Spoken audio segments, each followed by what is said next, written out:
What's up mga kamamsis? Ito na naman tayo. Buhay Lola. It's time to cook na naman tayo. Yan. First ang ating oil. Ano pa? Ito na i-tagilid mga kamamsis. Kay kunti lang ito ilagay kasi hindi pwedeng madaming. Ano kasi dami natang kolesterol sa katawan natin. Charot. Yan. Lagyan na natin itong mga ricados dyan. Kahit anong ricados. May luya dyan. May onion at saka garlic at saka may spring onion na diyan. Just konti lang. Tapos mikos ato i-mix ang ating ricados mga kamamsis. Then ang ating pusit na ilagay natin ng toyo. Ito nag-marinate og toyo at saka mga pepper mga kamamsis para ang iyang lalong sumasarap ba mo anang sa iya kanya na sa Tagalog pa hindi ko alam. Parang kuan mo sa Bisaya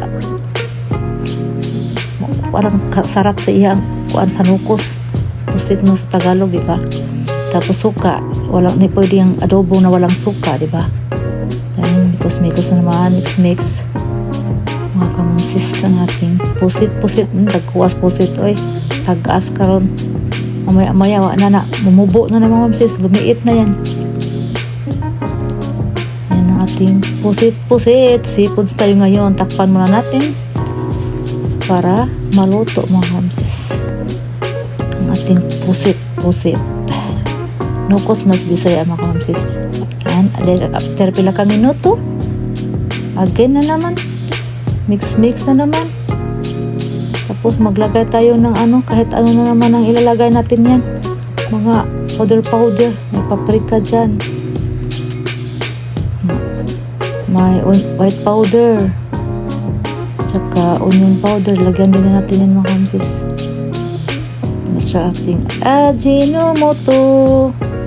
Wala kasi tayong magic basikon sarang sarap kasi wala na dito iba nito sa amin mga kamamsis. Wala nang hindi na kami kabili ng magic kung lang pa Ajinomoto na lang, wala nang iba. Saka mayroon din lagyan din natin ng tikiman tama na bang lasa yung mga kamamsis. Ajinomoto lagay natin Ajinomoto mga kamamsis para matamis sa Bisaya pa. Tsaka ang ating salt hindi pwedeng walang salt kasi matabang. Then ang ating last ng ating mga bell pepper. Kaya ayoko yung iuna yung bell pepper kasi gusto ko makansi-crunchy. Ayoko ng lutong-luto ang bell pepper mga kamamsis. Kasi masarap yung bell pepper na dito. Hindi makahang masyado at tatlat. And then, lagay tayo ng white sugar para matamis-tamis konti kasi adobo yan eh. Then last na din, may last pa pala ng ating cornstarch pampalapot kamamsis pa pero hindi masyadong damihan natin. Para di siya lapot charot. Bitaw mga kamamsis ay mikos.